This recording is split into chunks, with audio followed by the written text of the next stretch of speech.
Ladies and gentlemen, welcome back to the Indie Zone podcast. My name is Kathy. In our continuing coverage of the Idaho versus Koberger case, we note by looking at the docket for case number CR012431-665, which is the Idaho versus Koberger case, that an order was entered one day after the marathon hearings on April 9th, 2025, concerning numerous motions in limine that has to do with one of the most hotly contested of all of the in limine motions. I'm speaking of the state's AT&T Timing Advance Records. If you look at the docket, you will see that on the 10th of April, which is one day after the hearings, Judge Hippler signed an order sealing defendants' Exhibit 4 in support of their objection to the state's motion in limine regarding AT&T Timing Advance Records.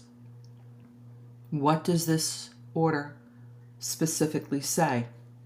It says here, the court having before it the stipulated motion to seal defendants' Exhibit 4 in support of their objection to the state's motion in limine regarding AT&T Timing Advance Records and good cause appearing now, therefore, it is hereby ordered that defendants' Exhibit 4 in support of their objection to the state's motion in limine regarding AT&T Timing Advance Records shall be filed under seal, pursuant to, and the legal authority is given as ICAR 12I and IC section 741241B and C.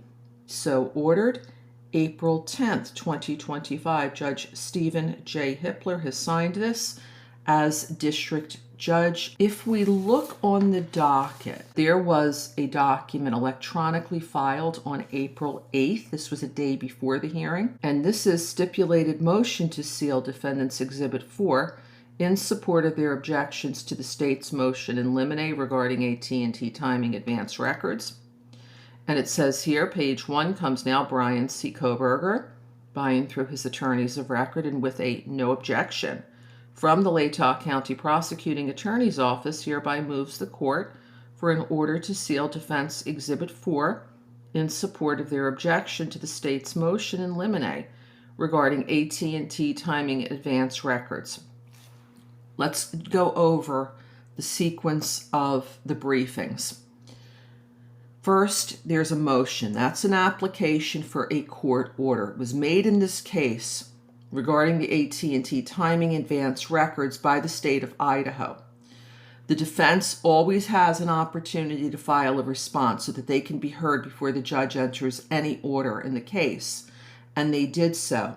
So this document is in support of the defense's objection to the AT&T Timing Advance Records in limine motion. If we go on to page 2, we see this motion is made pursuant to ICAR 32I and IC 741241B and C because they are either previously already sealed or are redacted.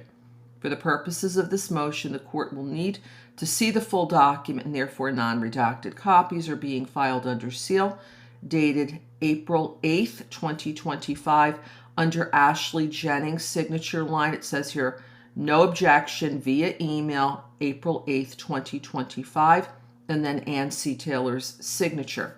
So this is not the order on the actual motion in limine.